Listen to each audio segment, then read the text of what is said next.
All right, Artie, here we are. Ready, set, This is go. like take 4 already, Woo! take 5. Dealing with audio video issues here between Discord and OBS as I frequently do because I'm an amateur and I'm willing to bet. Well, I say that. Well, that is true, but I say that like to blame myself as to why it doesn't work. But like I don't change the settings, so I don't know why it works sometimes and sometimes it doesn't. Get a little light here. Maybe Okay, but anyway, all every right. time is different. So yeah, all right, I want to keep OBS over there and look at you over here. All right, so Artie, um, Hmm. we have decided that we're going to have a chat tonight because we want to bring the player's perspective into the conversation. Although separate conversation over here with Julie and I, in essence the DMs, and then a separate conversation over here involving players, just to get their perspective on things. And tell me, if you would, to kind of get us started, introduce yourself in the sense of where are you coming from from a RPG perspective. What have you played? What do you play? And because of the conversation, the topic we've chosen, what first drew you into D&D and D&D 5e? So my name's Arty. I'm part of Keith's Friday group. We meet Fridays, and we play First Edition D&D. And my first introduction to D&D was actually I was in high school, and I showed interest in getting into D&D. And I had my mom go out, and she bought the books for me. It was fourth edition books. So I had the Monsters Manual, I had the Dungeon Masters compendium, and I just kept rereading it over and over and over. I'm like, why is it so confusing? And then trying to get my brothers to play, they wouldn't play, and then trying to get my friends to play. So like, I just kind of like, all right, well, I guess this is just going to go in the bookshelf. So I still have the books, and they were placed in the bookshelf and forgotten. And then I went through college, kind of forgot about role playing games, and um, just went made my way through college. There was a role playing club which I was totally unaware of. There was a wargaming club as well, and I remember like walking past the room and I saw they were like making all the terrain and everything, and I was like, "Oh, that's pretty cool," but I never figured out who ran that. So, um, but then I got into more like a YouTube videos, and I got pulled back in and I started like watching videos on 5e, and I got some 5e books, and then I got some miniatures, started painting miniatures, and got really into that. Um, and then I bought dice, and then once you buy one set of dice, you become addicted, and you just keep buying more and more sets of dice. Same with minis too. I have so many unpainted minis. I have, I have like I told you about the skeletons. I have all these skeletons still to paint. Yeah, you sound like someone else I know. And then yeah, and yeah, that person prints them, and it's just like But nonetheless, constantly she has printing. lots of them that are unpainted. Yeah, and it was funny because I was like, oh yeah, I'll paint some for you, and then I was trying to paint like the Curse of Strahd minis for her campaign, and then I just became deathly ill with like some sort of sickness, and I was like, I can't do it anymore. I'm sorry, I'm behind deadline.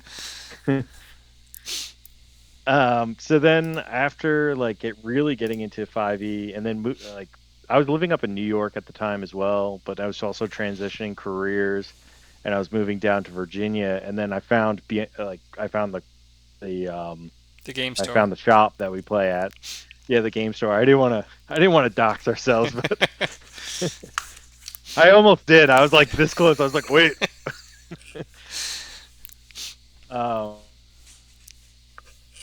All right, yeah, so we found the game store, and what even yeah, prompted you to look yeah. to find the game store in the game?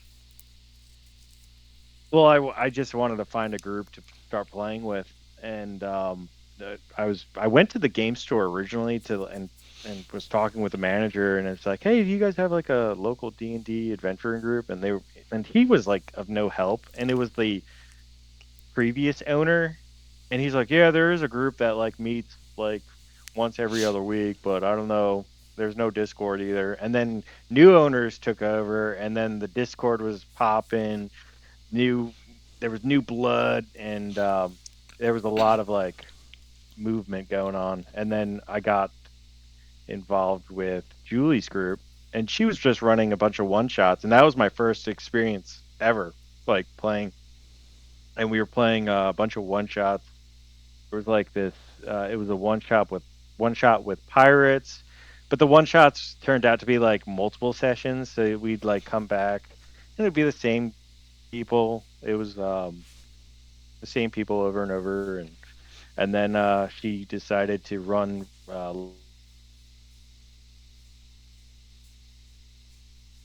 Fandelver, and you started kind of telling me about first edition, and that was your first experience with fifth edition, correct? It was, yeah.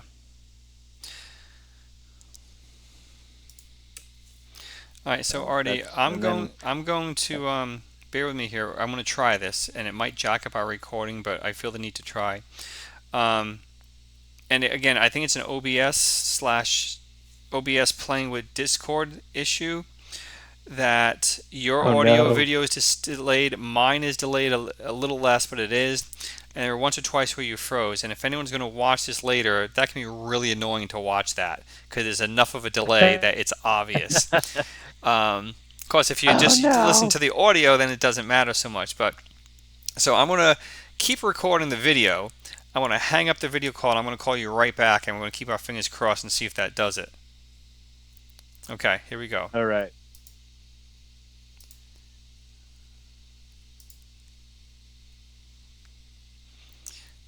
All right, let's see. Turning on camera. Okay, well, that might be slightly better from what I can see, at least on my side. Hopefully, once you speak up here in a second, we'll see. But I think at this point we're going to go with it because it is what it is. We are not, I am not an expert on YouTube. I'm not an expert on OBS, and I'm just not taking the time to learn all this stuff. And I'm not, oh, most importantly, I'm not paying money for the software because it's just not that important, really. It's not. It's not. Exactly. So, all right.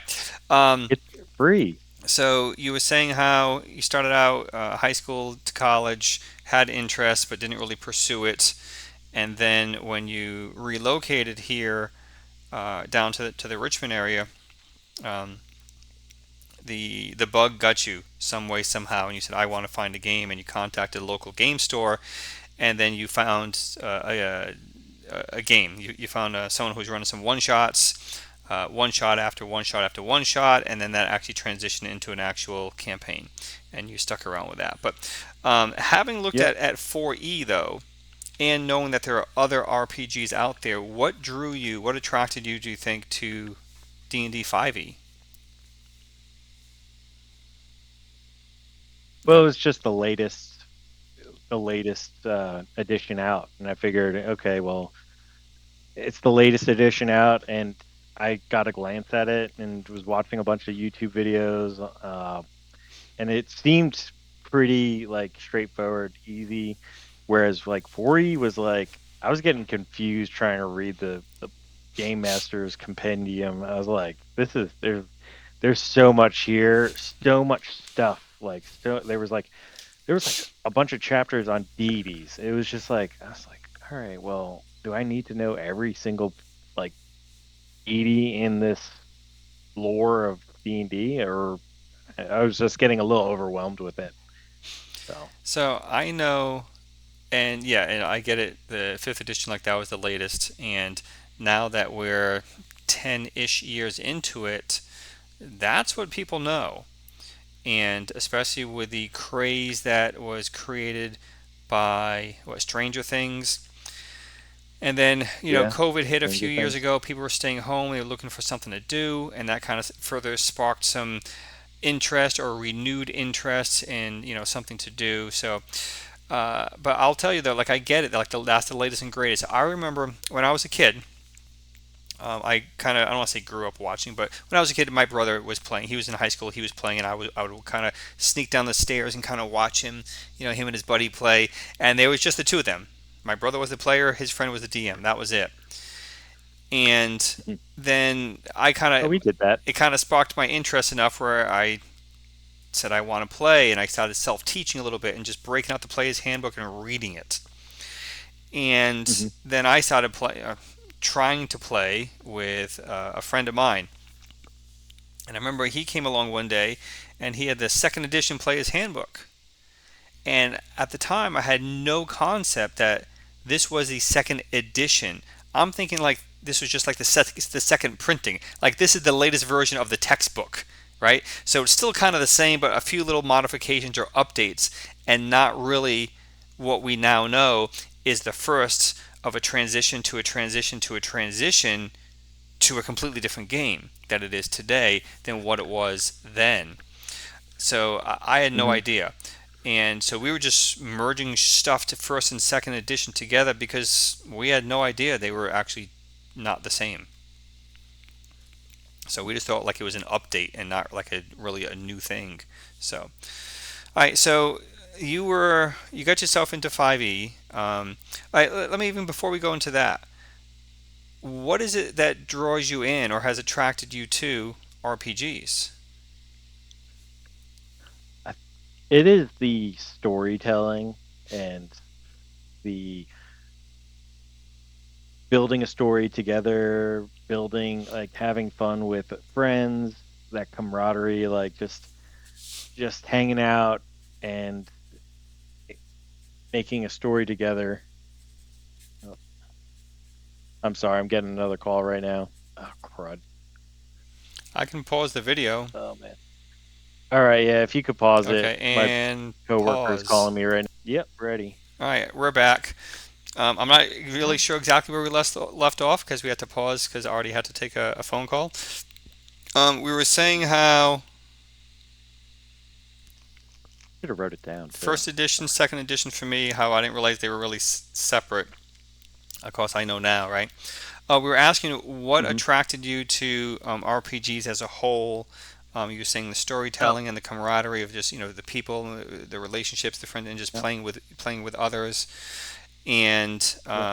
what was it Building then? building the story. Yeah, but okay. And so, what was it though about D&D that drew you in, as opposed to trying some other RPGs, or was that really the only exposure you had? I guess it was like D&D was the biggest name out there, I'm thinking, and that was like the only name that I've been exposed to. Maybe like I think that's probably what it was, like D&D or Dungeons and Dragons was such like a recognizable brand and franchise. It's like it's out there. There was a movie. I remember that there was a movie. I remember actually I remember having a Game Boy game. It was Dungeons and Dragons, and I totally did not know how to play that game. I was like, I am so confused about turn-based combat, and I'm like, I have no idea what's going on. Oh, okay. Because I was going to ask you, like, I was wondering if it was like the old arcade game called Gauntlet.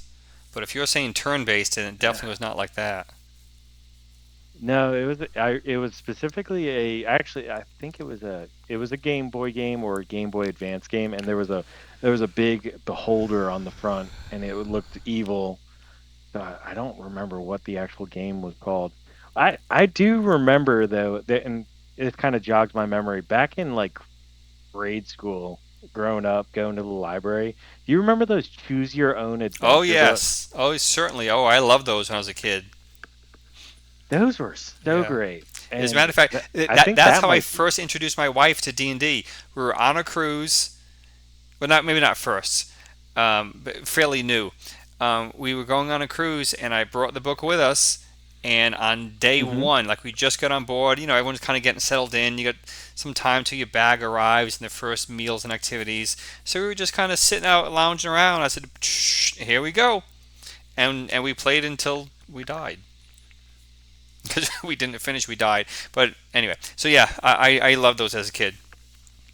Loved them. And maybe that could be like my first exposure, and I didn't even realize it because that's all I would read in school. I'd just be like, Page 69. Oh, I'm dead.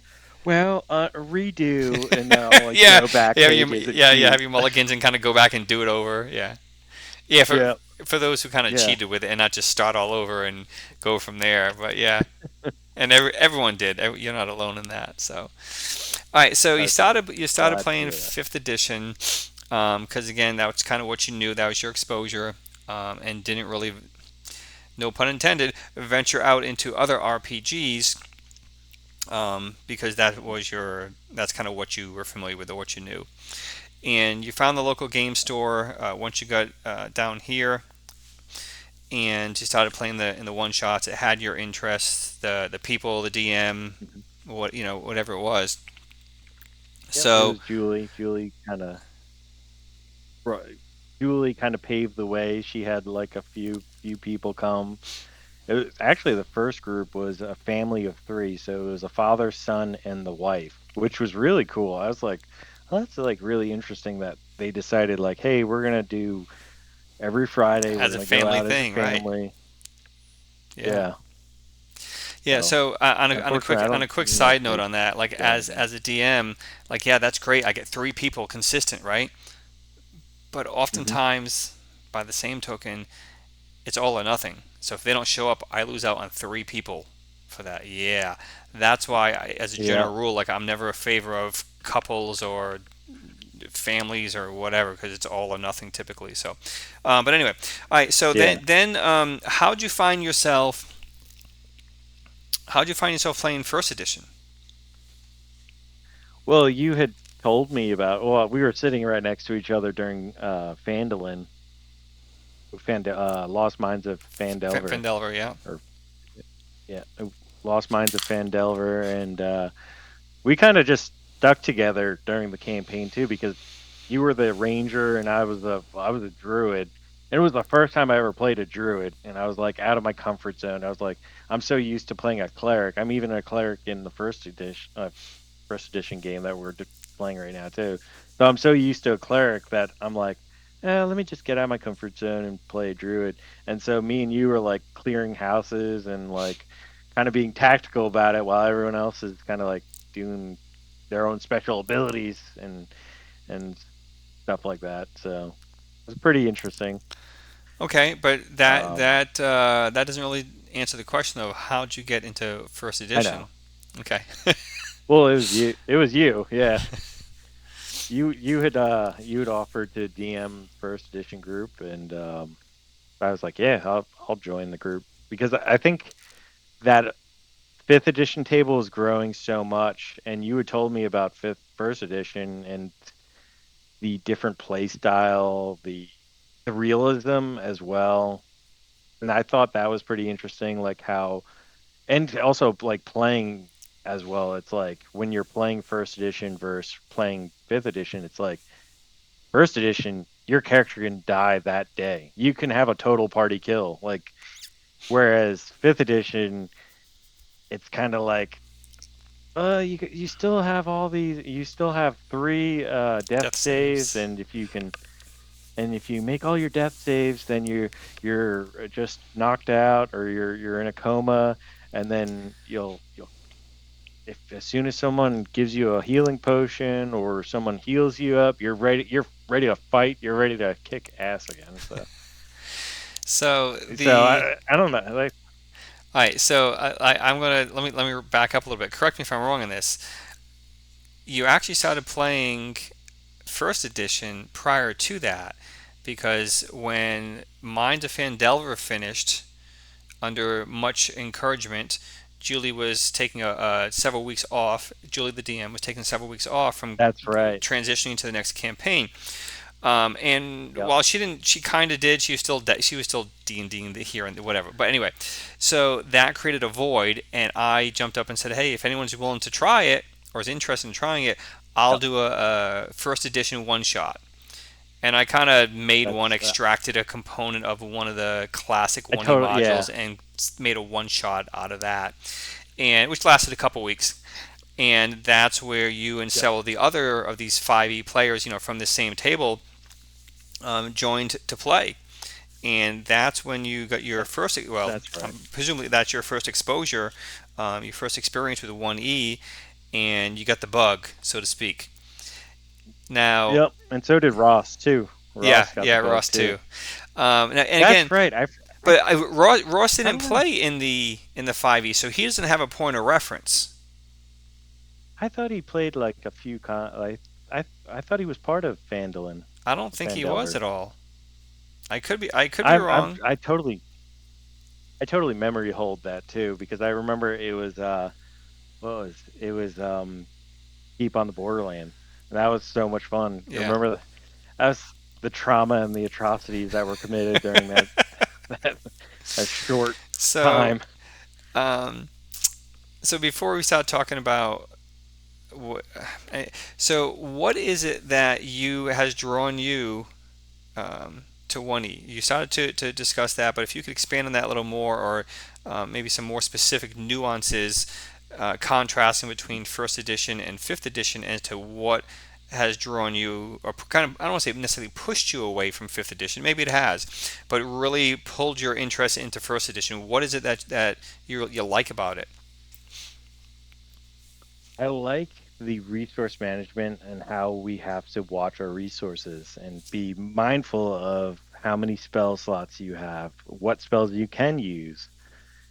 Uh, Death is around every corner during that adventure because once you hit zero and you don't have a buddy who's ready with a healing spell or a potion, that's it. Like that's the realism and the consequences of your own actions. That's I if you see that things are going downhill, you pull out, and that's what I'm learning with like 1E first edition. Whereas 5E, it's like keep pushing, see how long you can go, and then if things are like one person goes down or the other person goes down, you go get them and then save them, resurrect them, whatever. And there is no consequences. Your character kind of lives and is always a hero. So, The Now you mentioned about spell slots. Now technically they're not spell slots in first edition, and that's not where I'm going to split hairs. But in terms of managing oh, and spells and resources, I mean that still exists there in fifth edition as well. So how is it that they're different? well, it's different through the long rest, short rest, recouping those spells. Because I believe in like fifth edition, you just need a short rest to recoup some of your spells. I gotta see what that was. I'm pretty sure. Is that what it is? I'm I not. don't know. I don't know. I'm not a 5e guy. Yeah. No. I thought on a I know on a long rest by the standard rules of 5e, and I phrase it like that because I know there are some alternatives even in the DMG, like if you want to be hardcore or whatever they call it. But the standard rules on a long rest in fifth edition is you are starting fresh, as if everything's back. All your wounds have been healed Mhm. in 8 hours. You got all your spells back after that 8 hour rest. You are completely up to full strength, if you will, or full ability after that long rest, which I believe is I'm assuming is 8 hours, like an overnight rest. Mhm. Yeah, that So, sounds about right. and It's been a little while. and you use the word realism to describe first edition. How is fifth edition not as realistic? And in what context are we saying realistic? Like, what do you mean by that? It's a fantasy game. It's make believe. It's fantasy. How is that It is, realistic? and maybe it's different DM styles, but like for instance, if you wanted to do some crazy acrobatic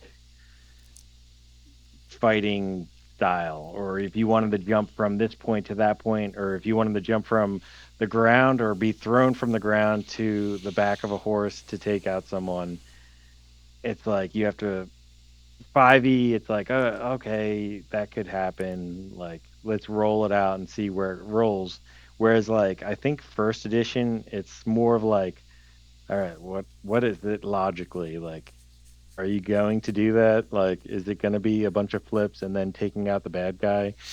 Or so that's, I guess it's like maybe I'm thinking like 5e's whimsical in that nature, like of like the pomp, like I don't know, pompetry or something. What is that word? The pomp and fanfare or something. The phrase, I don't know. Yeah, yeah, whatever that phrase is. I think it's more like theatrical, Pomp and and that's where circumstance. Yeah. um, so it's like it's more theatrical. It's more like heroes, heroes like just doing heroic things, and not to say like one is also heroic details and heroic deeds, but it's more like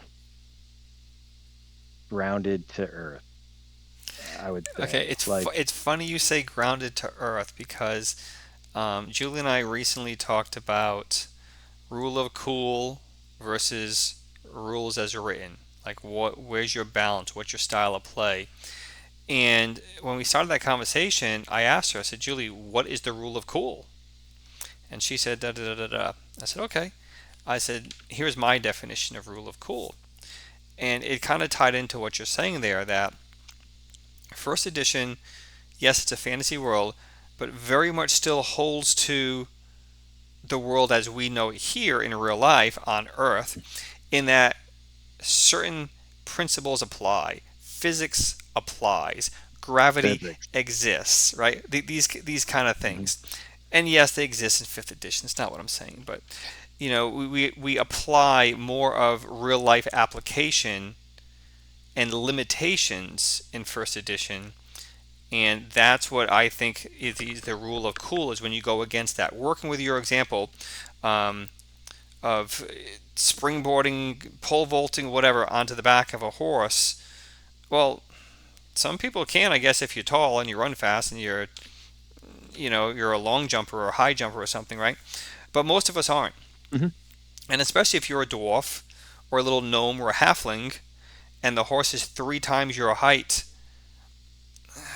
you're Hmm. right. Like in fifth edition, they'd probably say, okay, well, make me whatever, an acrobatic check or some sort of skill check that has a moderate chance of success, as opposed to 5e, where I think most TMs would probably say, yeah, I'm not too sure about that. You know, Hmm. you're 2.5 feet tall. The horse is 6 feet off the ground, and you're carrying 30 pounds of weight. Is that realistic, right? Is that practical in this in this fantasy world? So Hmm. I that's what I'm hearing there from you as like some of the distinction there And as to being realistic, and of and I'm course I'm not easier to addition die. bashing at all. You know what? I'm not addition bashing. 5e is great. I like 5e as well. I started off with 5e, and I'll give it a try again, So see where it I goes. and I agree. And while when I first returned to playing D&D, I wouldn't say at all that I was bashing on 5e, but I definitely made my opinion felt, or I made my opinion heard as to the contrasts between the two. And even now, I'll say that fifth edition is not Dungeons and Dragons. And what I mean by that is first edition Dungeons and Dragons. Well, that was just Dungeons and Dragons. It wasn't first edition. It wasn't any edition. It was just Dungeons and Dragons, right?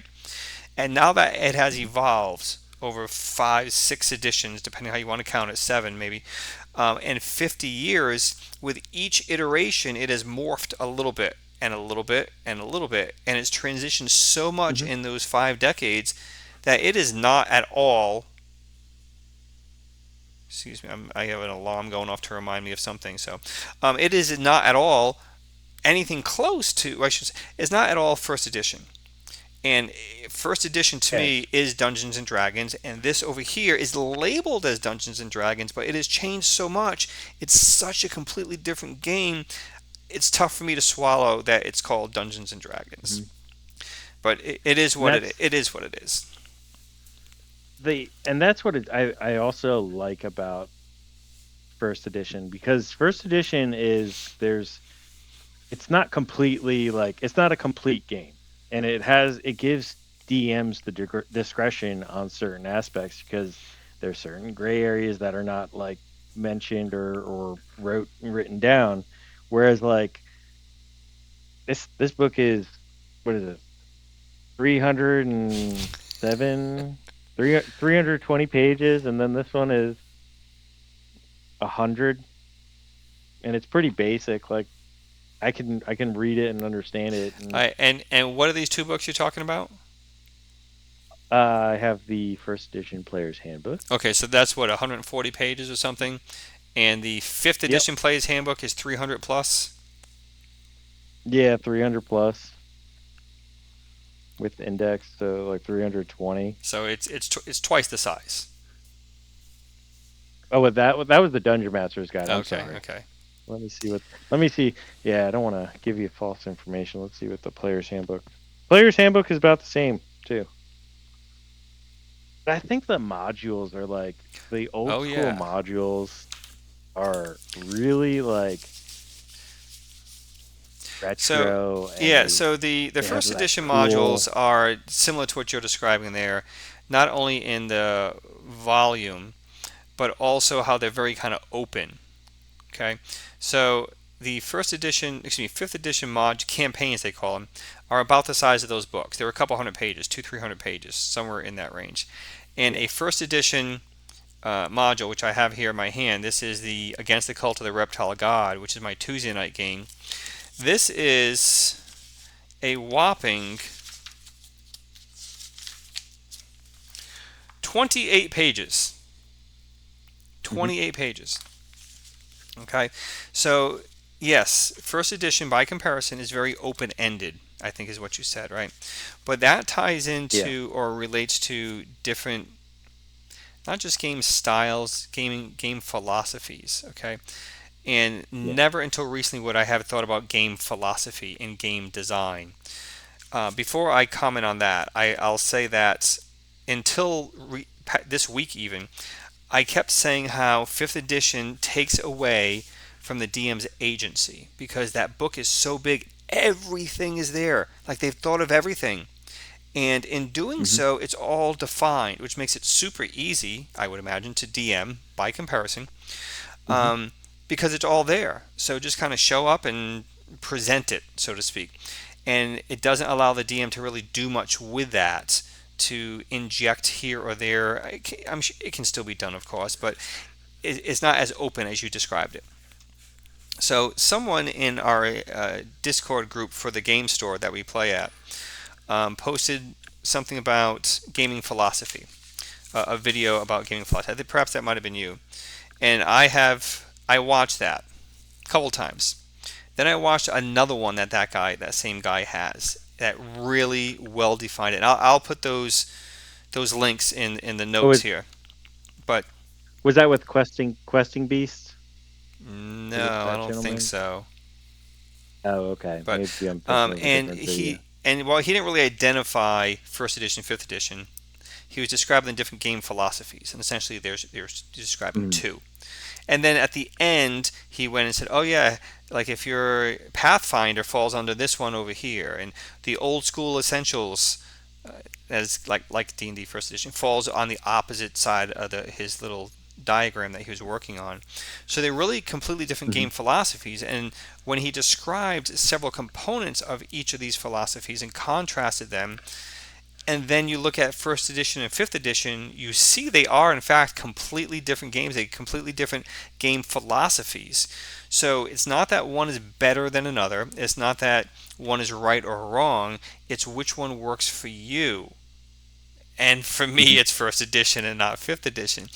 And it's not because I don't think it's because it's what I grew up with. It's because that game style is what I embrace, and I found that game style in Yeah. first edition. Now, it's possible that certainly that being my first and primary exposure to RPGs when I was like 10 and 12 years old, that really set the tone for me forever. And not to say I'm Hmm. closed minded, because I did play 5e and I would play again. It's just not my cup of tea. But just the same, I haven't really dabbled with other RPGs. I haven't felt a need. I haven't. I don't have an RPG void to try to fill. I suspect that's coming here another year or so, but to try something else. But they're completely different games because they're different game philosophies that has morphed, if you will, over 50 years. It's funny that, like you said, if you were able to play 5e one more time, you'd give it a try again. And I was thinking about, remember, like we sat in for the Curse of Strahd. We just like were guest appearances, right? And I was thinking about, I'm like, that was so like it was cool, but like we didn't really do much, and I it felt like a fish out of water a little bit. But then when I'm filling in for your Tuesday night group, it's like I just fall right in. It's like a Well, bicycle, like, yes, I remember and that, and you that's and I both said like, yeah, we're not doing 5e again. Like yeah, this is just not for us.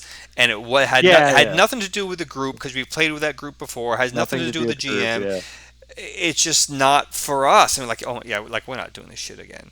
yeah. And the fact that we just dropped in one night, like in the middle of a campaign, and it was all social Middle, yeah. interaction that night. It just was. It wasn't good timing. It wasn't good. But It when was you sit funny in though. I though was on like, Tuesday night as a substitute player, yeah, it feels really comfortable to you because you play 1E though. yep. In fairness to 5E and No, that group, but you say it feels really comfortable when you just fill in, but that's because you play First Edition now. first You edition. So know. that's the and that's yeah. So I I'm sure think it's it'd like be different if we yeah. took one of those 5E players and dropped them in to Tuesday night as a substitute player. They wouldn't know what the hell's going on. Oh yeah. So But how different is it? Because you're still in a dungeon. You're still in, not like you're in control of the character. So like you're making the movements. It's the dice that are different. So your attacking is different. You're rolling. You're trying to roll low for certain stuff. And so how different could it be though? Like well, again, and I'm gonna put the links here for these for this one guy who talks about the different RPG gaming philosophies that really I think mhm. explains it well. I'm kind of trying to look at him now. I think I might be on the wrong profile, but it essentially boils down to, well, I shouldn't say it doesn't boil down to, but a couple of key points I remember him talking about. Oh, okay. Light rules and heavy rules. Implicit versus uh, explicit.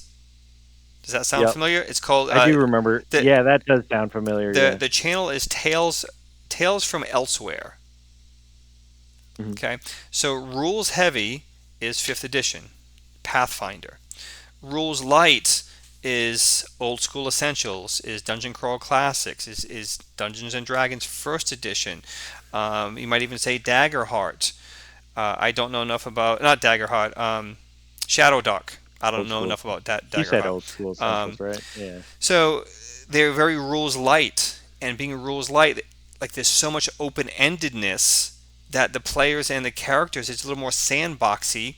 The players and the DMs, excuse me, can kind of do what they want. They have more liberty and freedom to do what they want and to interpret what needs to be had.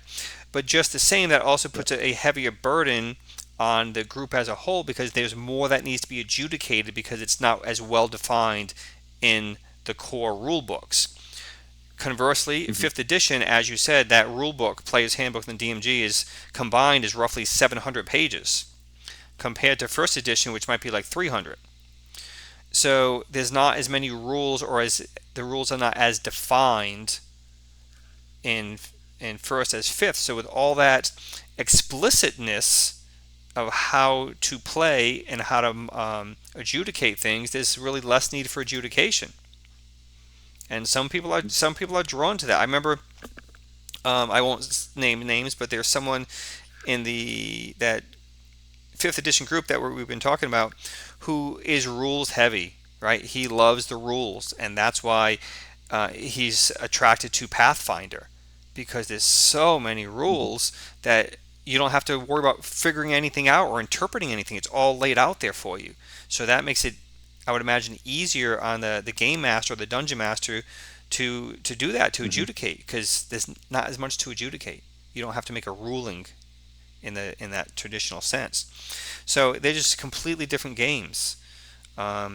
And as time is passing here over the past few weeks, I'm getting a stronger appreciation that they are in fact just different games and not in different iterations, beyond just a different iteration.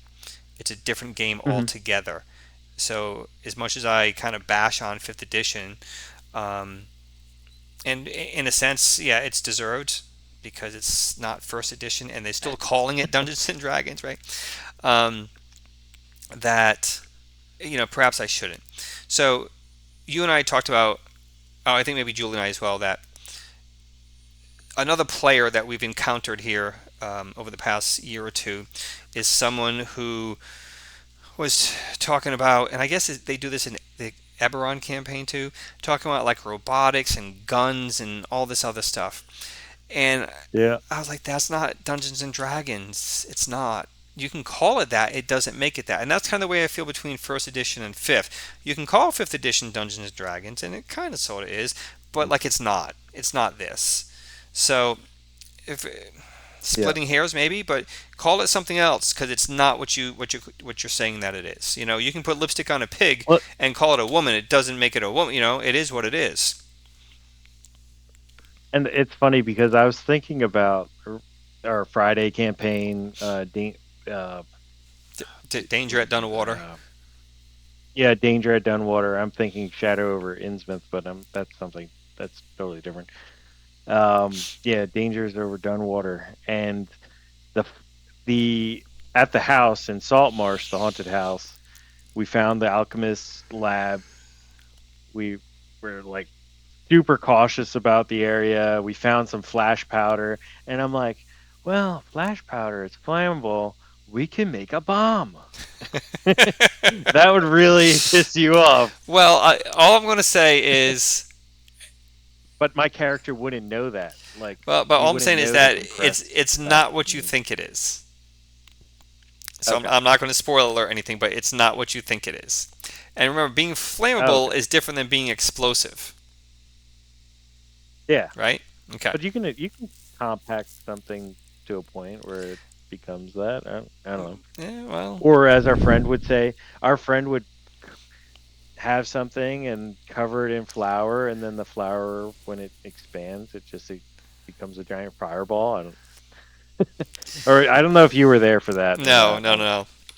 But no. So yeah. But well, there are some things that will like almost like inherently explode, right? Versus just igniting, burning, right? I can burn a piece of paper. It doesn't mean it's going to Yeah, explode, right? It might burst into flames, yeah, that's true. but it's not going to explode. Yeah. I can compact that as much as I want. It's still not going to explode when I put a match to it. So there is a difference between burning and or flammable and explosion. Oh, okay. So it's not okay. So I'm I'm I'm, thinking I'm it just was saying flash it may powder. not be what you think it is, and there is a difference between flammability and explosiveness. Oh, we So won't. We're probably not going to go back to go get it. So so we're okay, we're but already we're already hanging off the side of a cliff. but oh shit, hang on, I forgot to plug in the computer. Okay. All One, right, but two, three, using four that as an monkeys. example, though, so Danger at Dunwater is the second in the trilogy. In the first one of Hmm. the trilogy, we had a technically we didn't. It wasn't a TPK, but for all intents and purposes, we had a TPK at the end. Okay, Yeah, but we got. as a table, we wanted to continue in this trilogy, so we rolled up new characters. We Hmm. started fresh, and we moved on to the second module here. So the players had made their way through the haunted house in the first one. Now we have new characters, same players, making their way back into the same haunted house that you reference. So, And it was hard to not metagame. Like, I was doing my best. I was trying my hardest. I'm like, my character's never been here before, so I don't know about this and that, so and as then as the DM, I try to like counter that. Okay, yeah, some people are better at not metagaming than others, and some people just suck at it. Right? Oh, I know that. Like, yeah, we're going to check for a secret door over here because they already know there was one. Right? Or let's look again. Okay, well, you look, and then come on, you got anyway. So as the Yep. DM, you can change stuff. You have the liberty to change stuff.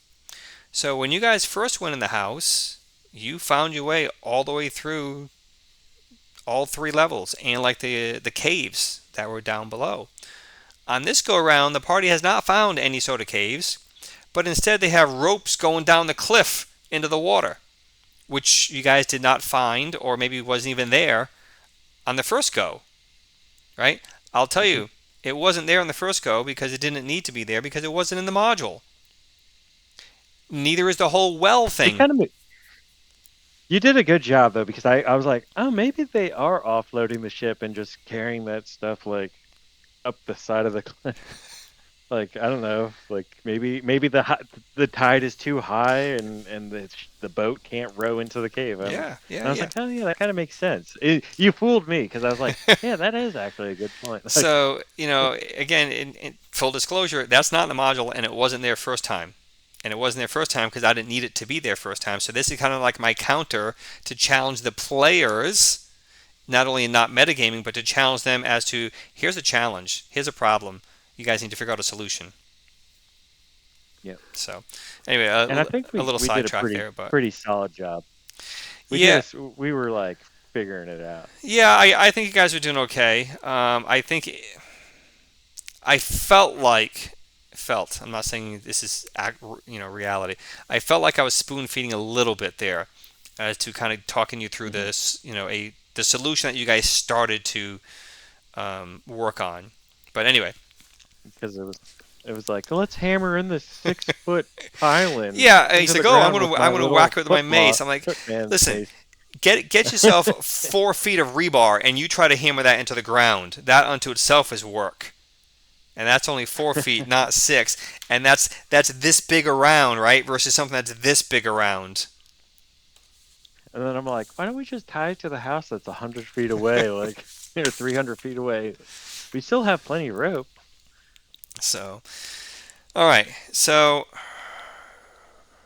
I don't know. I think we kind of Yeah, touched we got upon it a little pretty bit as sidetracked. our first one of our first videos here, getting the player's perspective of things. So Hmm. perspective, right? 1E, 5E. So have you dabbled with any other RPG games? Well, I've been reading up on OSC, and OSC is very much like First Edition. It's it is level capped at 14, and I thought that was peculiar because it was like a lot of levels are all capped at like a lot of races and classes are capped at level 14, which I thought was interesting. OSC also has the opportunity to start off as level 0, so you're a Mm-hmm. like total noob and you have nothing. And then there's like level 0 cantrips that you can only get.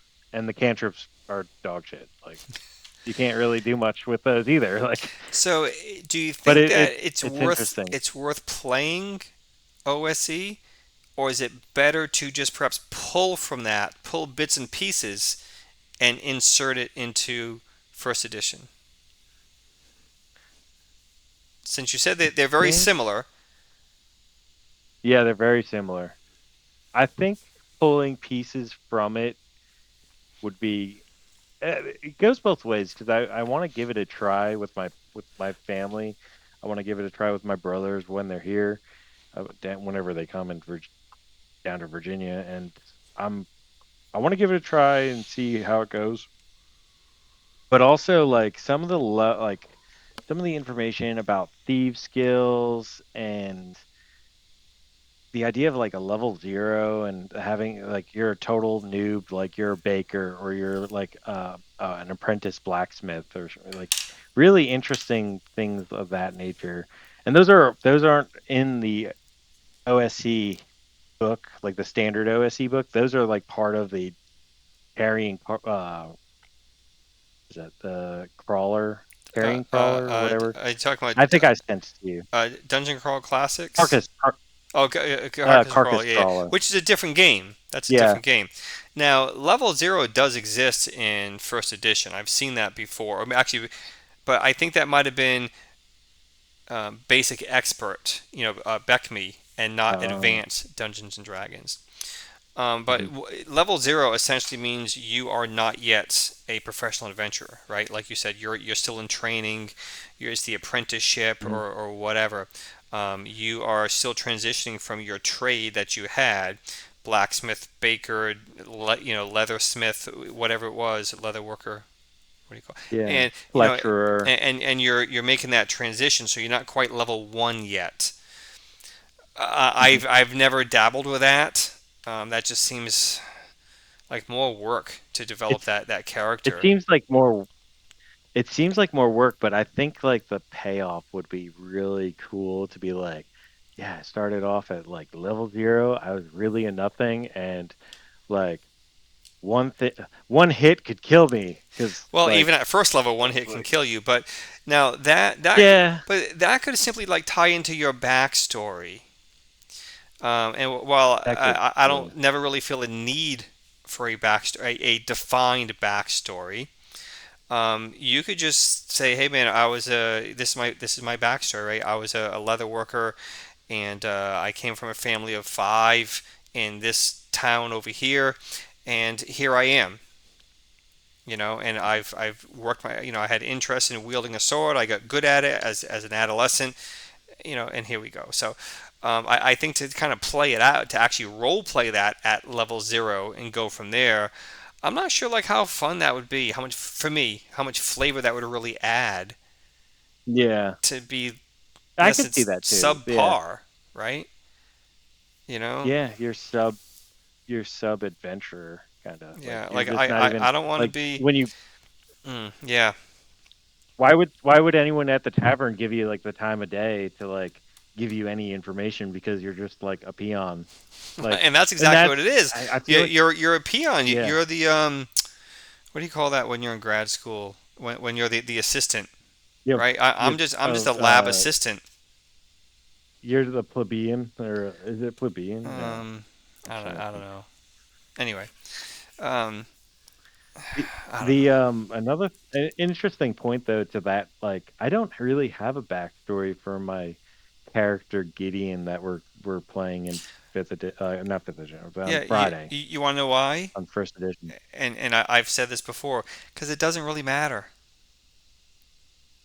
It Yes. doesn't. Now, Yeah. personality traits and behavioral traits, that's one thing because that explains how you're going to role play your character, right? How the character you Hmm. created and how you want to role play that.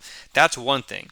A backstory, the town he came from and his family and all this stuff, is that going to have Yep. a bearing at all, let alone an immediate bearing on what you are doing week to week in that game? Hmm. Can you see that? That's true. Yeah. Yeah, I can see that. Yeah. That's So like that yeah. emphasis that you're referencing, I think, is a later edition thing when the focus has That's shifted, the philosophy has shifted to the whole storytelling and narrative, and I hear that yeah. all the time. Oh, for the narrative, for the narrative, for the story, Hmm. and it drives me crazy. Yeah. Well, right now I'm kind of figuring out my character like Gideon's back like I'm figuring it out as I'm going because he's a not so holy cleric because he's chasing tail, getting drunk, and like And that's okay kind of too to kind of figure out as you go along because you don't have to have yeah, everything defined because then that constricts you as to if you have everything laid out at the start of the character creation, now you've confined yourself, right? hmm Have no inhibitions, play as you want, and that's how the character yep, develops. Don't predefine. This is my personal philosophy, if you will. Don't predefine your character. Couple words, yeah, maybe, right, to give you some guidance, but that's it. because Don't restrict then you yourself. Yeah, you box box yourself yourself in, in. yeah, Don't restrict yourself. Just let it yep, be. Let it be. And over a handful of sessions, as you role play that character out, that character will develop. Now, you might go in yeah, with because a if you, preconceived notion, which is fine, like, hey, I'm going to play this character that's really gung ho. Okay, great. But there's still a mhm, lot of small nuances in there, and making reference or linking that to level zero. Well, you're a young guy typically when you're starting out in first edition, right? You're level Hmm. 1, which means you're a beginner, and usually you're young in your life, whatever race that is. So you're still kind of coming into your own anyway, unless you want your backstory to be, hey man, I started late in life. This is like my second or third career, and then at that point you got to kind of fill in some of the dots or connect some of the dots. But Yep. typically that's not the way it's done. Typically you are a new kid, right? If you're a human, you're 18, 19, 20 years old as a fighter or something, half orc, 16 years old sometimes. So you're just coming of Hmm. age. You're just coming into your own. You're still developing as a physical creature, right? So Yep. why not just develop that character as you play instead, like you said, boxing yourself Yeah. in? So that's my take Boxing on yourself backstory. Now, in. as I tell all my players, as the DM, I tell all my players, if you want to come up with a backstory, that's fine. Keep it to a page, Yeah. maybe a page and a half, but don't expect me to do anything with it. That's for you. I Mhm. will try to work something in, but think about it. Look at Julie's table that she has fifth edition. She has 8 players. Okay? Let me rephrase that. She has 8 players at the table on average, 7 to 8 players on any given night, and they're pretty consistent. But it's not always the same Mhm. 8. She's got a pool of like 10 to 12, give or take, and 8 come and play every week. So that means she needs to become familiar with and try to integrate 8, 10, 12 backstories and try to integrate a backstory potentially to someone who shows up 3 or 4 weeks and then dips out for 3 or 4 weeks and then comes back. And no, like for me as the Mhm. DM, no, screw that shit. I'm not doing all that.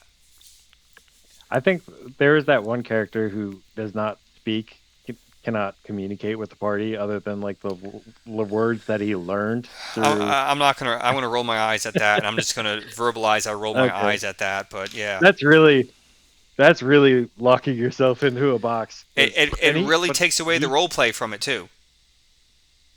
but he I plays think. from what I've heard. From what I've heard, he plays his character true to like what he meant his character to be, which I Yeah. kudos to him Yeah. keeping Again, up. not my play style as the DM, and surely not as a player. Um, and I've said this before. Like, if your character play style or the character you created is a friggin' sissy and runs at the first threat of everything, dude, like you need as a professional adventuring party, you need to get the hell out of the party, man, because I can't rely on you, right?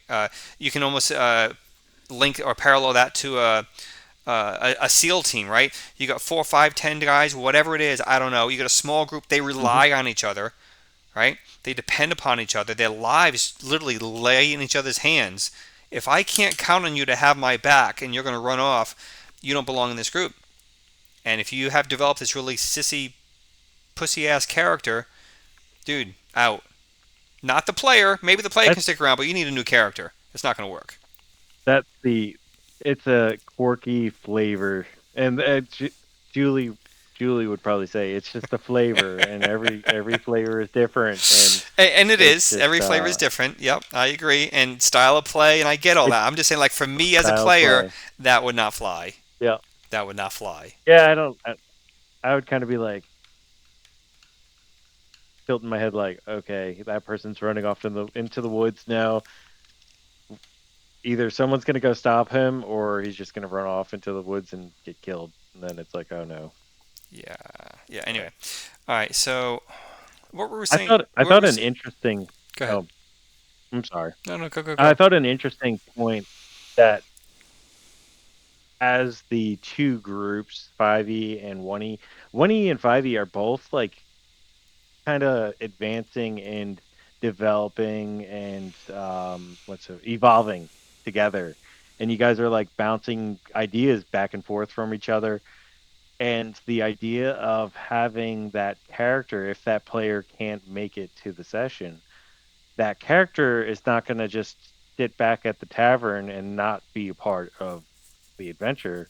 Someone's going to fill in that seat for that character. And I thought that was an interesting point that kind of like brings the first edition second edition, and I know that's not an implicit rule about 20 or 5e, but I thought it was an interesting homebrew. And essentially, like homebrew, like game mastering, you have to have an extent of homebrewing to game master because That's a whole other topic, actually, homebrew versus house rule. But yeah, I know, and Julie and I had a I know. great conversation about it, and unfortunately, we didn't get any audio on it for some reason on that particular day. But let me and we're getting about an hour, so I want to wrap it up here pretty quick. At least Oh no, at least on this topic, we can continue on a different topic. But yeah, yeah. so No, you're good. house rule is a modification of an existing rule.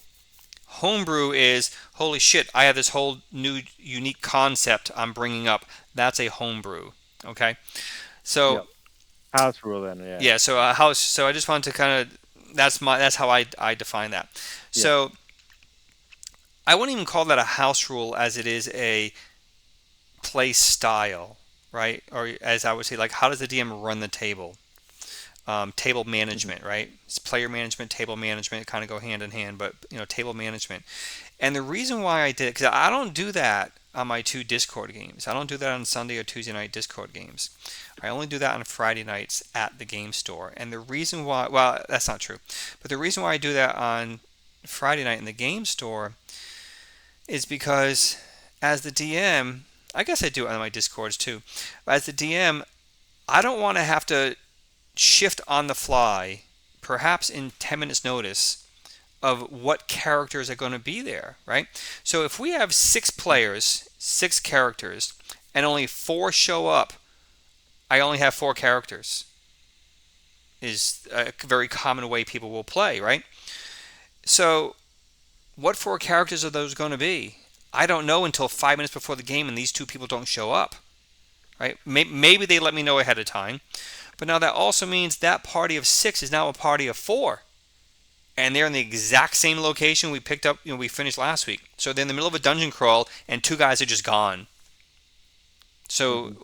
does that mean you guys have a great disadvantage, or does the DM have to quickly modify everything on the fly so they don't to kind of offset that? I don't think that's Hmm. fair to the DM. I don't think it's fair to the party to do that because you never know what you're going to get. Life's like a box of chocolates.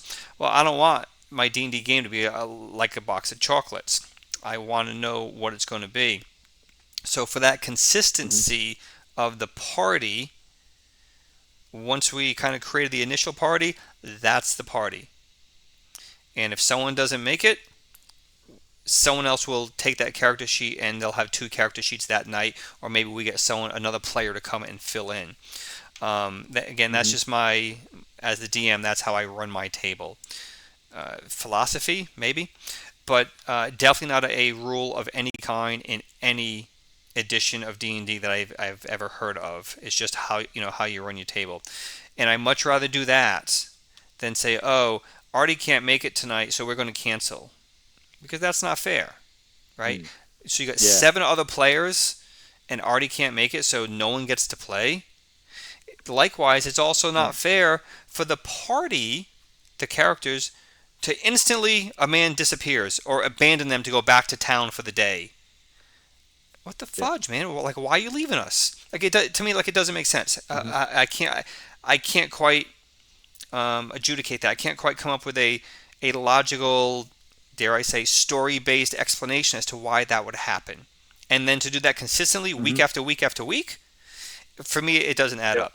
So again, Well, my it's style of running a game, running a table is we got our party of characters. Now I need to find players to play those characters. Mhm. So It's definitely interesting when you're the only player showing up to the game store and it's just you and the DM facing across from each other and so you have it's six you say player that, sheets in and front of yeah, you. it was awkward because that was your first time. And what had happened that night was Artie, you're the only one who was able to make it that night, right? And we could have canceled altogether, but we chose not to. And Could so have, yeah. Artie had the entire party to run. And that's a very strange concept for so many people who play D&D. Like it's almost unimaginable. But that's how I learned to play D&D. It was just me and the DM Every time. There was never another player. Never. Hmm. I had Oh, all interesting. 5 or 6 characters, whatever it was, in my party. I managed all of them. Now, granted, excuse me, Hmm. we were not very big on social roleplay, and all of my other characters in my party were kind of DM, Dungeon Master NPCs, non player characters. So he didn't have full Okay. control of them. I still managed them, and especially like from an accounting perspective, I certainly did. And I said, this guy moves here, this guy moves here, and so on. But every once in a blue moon, the DM would say, oh, this character says this, or this character does that on a rare occasion. Hmm. But for the most part, I played them all. But when it came to social interaction, my character, the one that I created, he was really the only one doing any talking or doing any really social interaction. Because Hmm. I'm not going to social role play 6 characters as a 12-year-old. But Hmm. that's how I learned to play. Was one player, one DM. That was it. So, Oh. but then again, I would sit there and read. Like I would study almost character sheets. I could tell you everything, who had what, hit points, armor class, how all the spells worked, what their ranges were, what their area of effect was. Like I knew all that because Hmm. I guess I was nerdy, and I read all that stuff, and I read it, and I read it again, and I read it again, and I read it again. So I knew. So that made gameplay smooth, and I could manage those 5 or 6 characters, right? Um, Hmm. and that ties into a whole other conversation of what makes for a good player and how does a player or how should a player prep. But anyway, all right. So Hmm. any closing thoughts here, Roddy? Let's go ahead and wrap it up here on the topic of Um, your exposure and transition from fifth edition back to first edition. Closing thoughts. Closing thoughts. I'm totally not gonna be closing off from 5e. 5e has its has its good and bad. 1e has its good and bad. We're not edition bashing at all. So, I don't know. It's just I had a lot of fun. I am having a lot of fun every Friday, and occasionally every Tuesday that I get to sit in and also watching the Sunday games as well and tuning into that, and then uh, that's a lot of fun too. Your Sunday game is a lot of fun. The girls are very funny. The uh the shenanigans that go on there. But yeah, it's just yeah, I don't know what else to say. Okay. All right. Then that's it. We're going to wrap up this conversation on pulling Arty in for the conversation from a player's perspective of his experience with and transitioning from fifth edition to first edition. And on that note, I look to the right to my other monitor for OBS and click on stop recording.